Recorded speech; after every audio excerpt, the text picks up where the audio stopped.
A simple plumber walks into a mansion worth millions expecting to fix a leaking pipe. But what he discovers inside changes everything.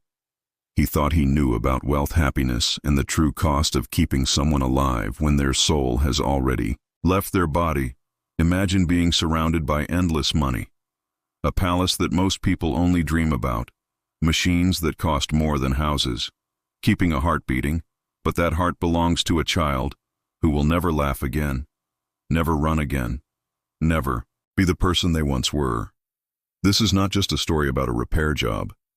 This is about a mother who refuses to let go a plumber, who sees what money cannot buy, and a tragedy so deep that it makes you question what it really means to be alive. When a parent faces the unthinkable, when doctors whisper about donations, when machines hum in place of laughter, when a wooden swing outside sits empty, swaying in the wind, as a reminder of joy that will never return, you realize that some things are more broken than any pipe could ever be. Stay with me, because what happens next in that mansion will make you see life, death, and love in a way you have never seen before. Thomas Bennett had been a plumber for over 20 years, and he thought he had seen it all, from flooded basements in tiny apartments to burst pipes in office buildings. But nothing in his 2 decades of twisting wrenches and clearing drains prepared him for the call that came on that gray Thursday afternoon. His phone rang while he was finishing lunch in his truck parked outside a hardware store, and the voice on the other end was professional, polite, but urgent.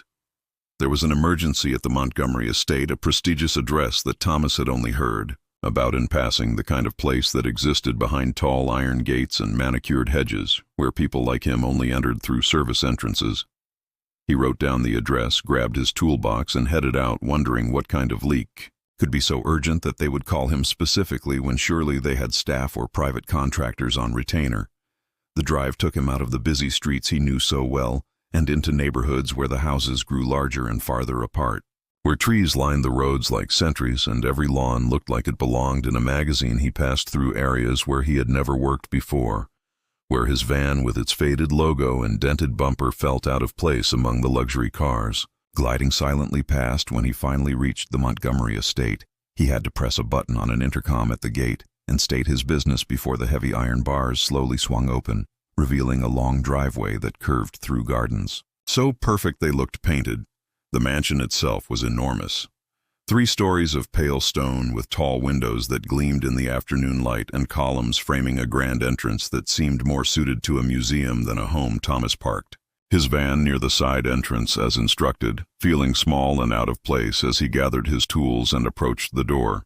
A woman in a gray uniform answered before he could knock and gestured for him to follow without much conversation. Her face was tired, her movements mechanical, as if she had been doing this same routine for too long without rest. Thomas followed her through hallways lined with artwork and furniture that probably cost more than his house. Everything was pristine, elegant, and cold, despite the warmth of the lighting. There was something hollow about it all, something that made the silence feel heavier than it should. The woman led him up a staircase with a banister so polished he could see his reflection. Then, down another hallway where the carpet was so thick his boots made no sound. Finally, she stopped at a door and opened it, gesturing inside before walking away without another word. Thomas stepped into the room and immediately felt the shift in atmosphere. The space was large, but it did not feel like the rest of the mansion. It felt clinical, sterile, almost like a hospital room. There were machines everywhere beeping softly, their lights blinking in rhythms that seemed to echo. A heartbeat monitors displayed, lines and numbers that Thomas did not understand, and tubes ran from devices to a bed in the center of the room. On that bed lay a boy no older than 10, his skin pale, his chest rising and falling in mechanical intervals that matched the hiss of a ventilator. Thomas froze his toolbox, suddenly feeling impossibly heavy in his hand. He had expected a bathroom, a kitchen, maybe a laundry room. Not this, not a child hooked up to machines that were clearly the only thing keeping him alive for a moment. He considered backing out, calling the office and saying there had been a mistake. But then he heard footsteps behind him and turned to see a woman entering the room. She was in her early 40s, perhaps, though it was hard to tell because exhaustion had etched itself into every line of her face. Her clothes were expensive but rumpled as if she had been wearing them for days. Her hair was pulled back in a loose ponytail and her eyes were red-rimmed and distant. She looked at Thomas, without really seeing him, and then glanced toward the corner of the room where a small puddle of water had formed beneath a radiator pipe.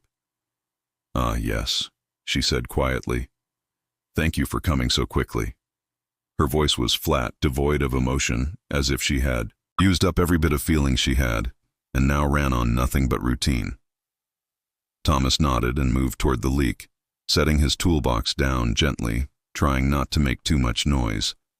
Though he was not sure why he felt the need to be quiet, the boy would not wake up that much was clear. But something about the room demanded silence, demanded reverence. As Thomas knelt beside the radiator and began inspecting the pipe, he could feel the woman standing behind him, watching though not really paying attention. Her presence was heavy with grief, so thick it seemed to fill the room more than the machines, more than the smell of antiseptic that lingered in the air. He worked methodically, tightening a loose joint, replacing a worn washer. His hands, moving through motions he had done 1,000 times before, but his mind was somewhere else entirely. He kept glancing toward the bed, toward the boy whose name he did not know, whose story he could only guess as the machines continued their rhythm. Inhale, exhale, beep, beep, inhale, exhale, as if life could be measured in sounds and intervals, and Thomas found himself holding his breath without realizing it, as if breathing too loudly might disturb something sacred. When he finished the repair, he stood slowly wiping his hands on a rag and turning toward the woman who had moved to sit in a chair beside the bed. Her hand rested on the boy's arm, but there was no response, no movement other than the mechanical rise and fall of his chest. "It's done," Thomas said quietly. "The leak is fixed." She nodded but did not look at him. "Thank you," she murmured. "How much do I owe you?" Thomas hesitated. The question felt absurd in this setting, as if money could mean anything here, as if the cost of a repair could be calculated in the same space where a child lay suspended between life and death. "Just send the bill to the estate," he said finally, his voice softer than usual. She nodded again, and he gathered his tools, moving toward the door. But something made him stop. Maybe it was the way she sat there so utterly alone. Maybe it was the weight of the silence, or maybe it was the wrongness of it, all the sense that no amount of wealth could fix what was broken. "Here, I am sorry." He said the words felt inadequate, foolish even, but they were all he had. She looked up at him, then really looked at him for the first time, and something flickered in her eyes.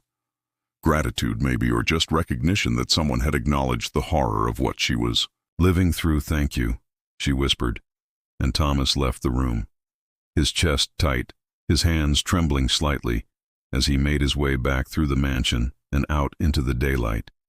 But he did not get far before he stopped again, this time, not because of anything he heard, but because of something he saw through one of the tall windows that overlooked the back garden.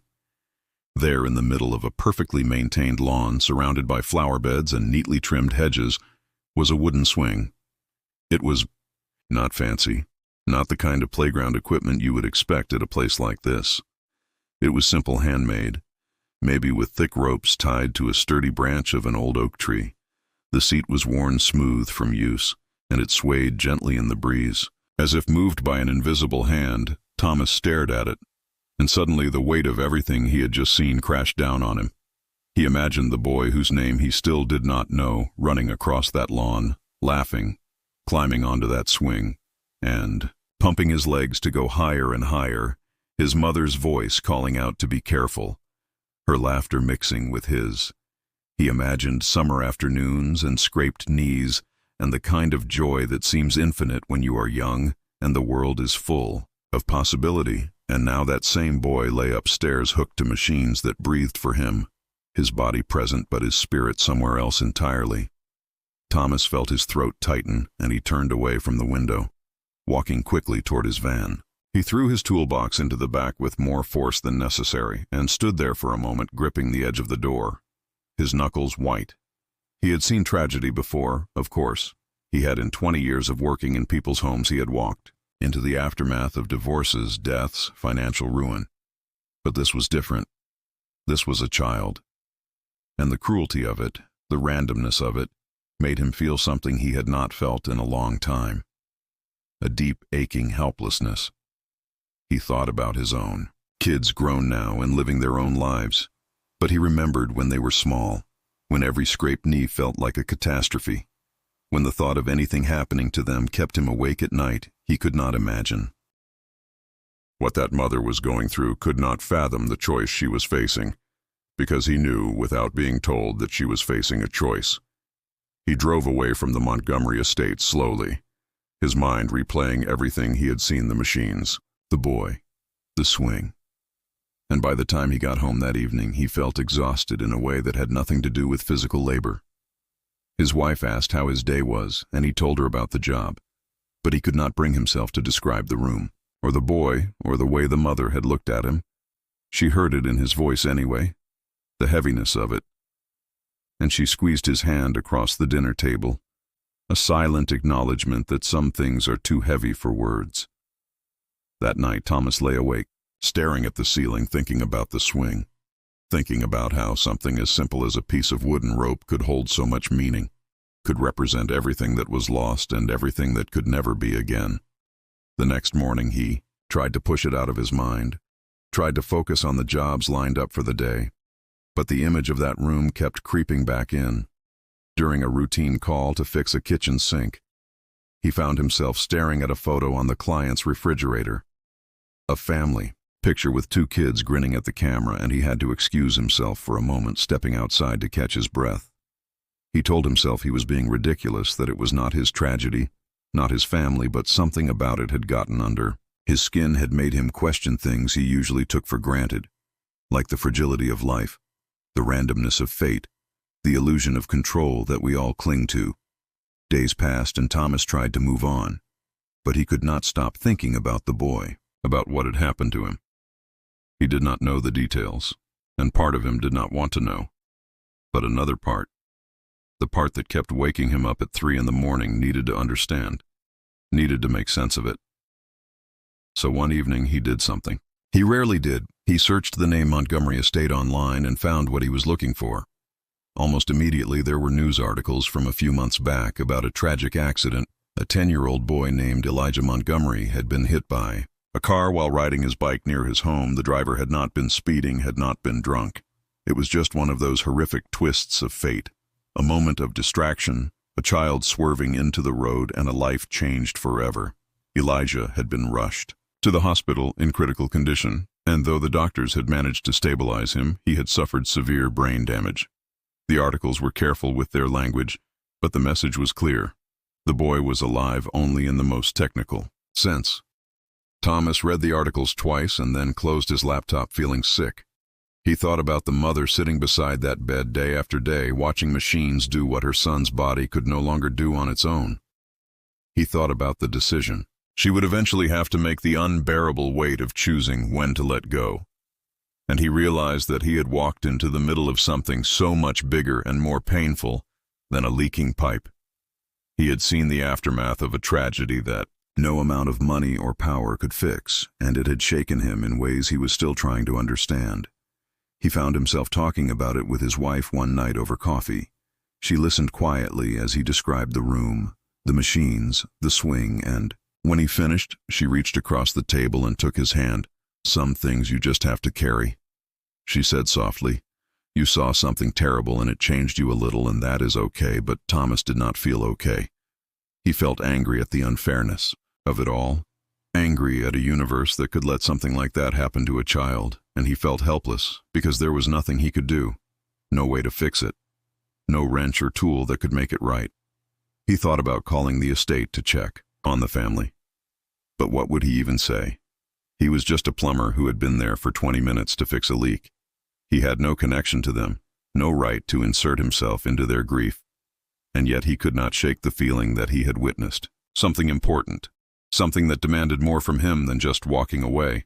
Weeks went by, and slowly the sharp edge of the memory began to dull. Thomas returned to his routine, fixing leaks, unclogging drains, installing water heaters.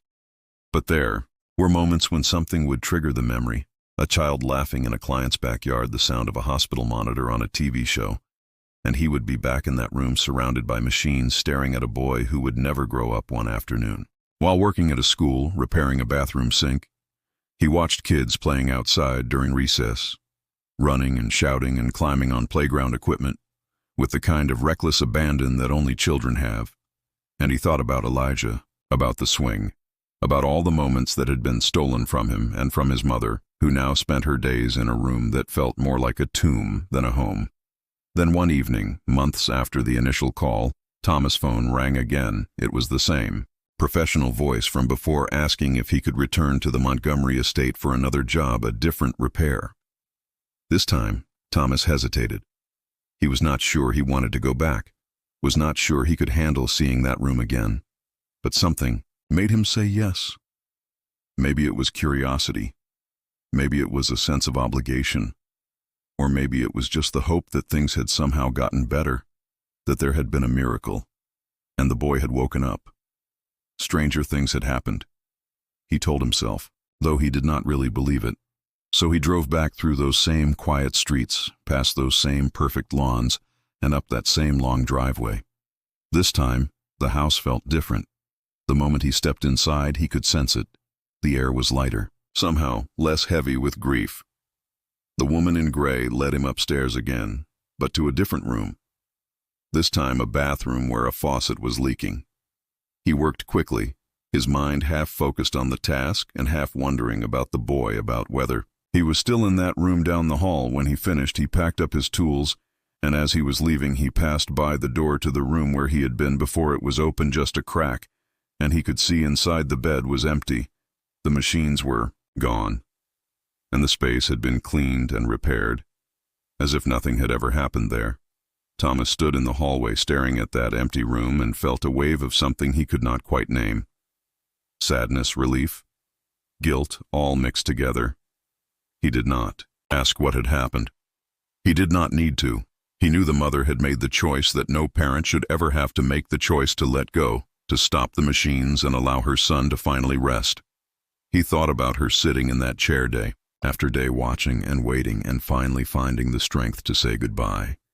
And he hoped that wherever she was now, she had found some measure of peace, though he suspected that peace was something she would be searching for the rest of her life. As he walked back to his van, he glanced toward the back garden, toward the spot where the swing had been. But it was gone too.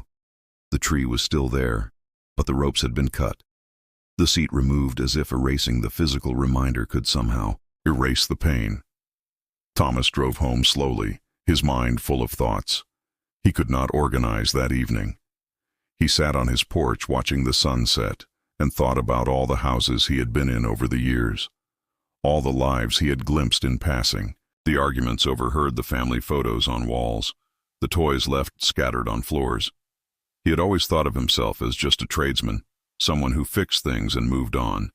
But he realized now that he carried pieces of all those lives with him, fragments of stories that were not his, but that had shaped him in small ways. And the story of Elijah Montgomery was one he would carry forever, not because he had known the boy, or because he had done anything significant, but because he had seen the raw, unfiltered reality of loss, and it had reminded him of something he had always known, but often forgot: that life is fragile, that love is powerful, and that some things once broken cannot be fixed. He thought about the mother and wondered if she ever thought about the plumber who had come to fix a leak on one of the worst days of her life. Probably not. He was just a stranger passing through a brief presence in a moment of unimaginable pain. But he thought about her often, about the strength it must have taken to sit in that room day after day, about the courage it took to finally let go, and he hoped that somewhere, somehow, she was finding a way to heal. He knew it would take time, knew that grief did not follow a schedule or a plan, but he hoped that one day she would be able to think about her son without the image of that room, without the sound of those machines, and remember instead the laughter, the joy, the boy on the swing flying high with the wind in his hair. Thomas never went back to the Montgomery estate again. The repairs were finished, and there was no reason to return, but he never forgot it, and sometimes late at night when he could not sleep, he would think about that empty room and that missing swing, and he would whisper a quiet prayer for a boy he never knew.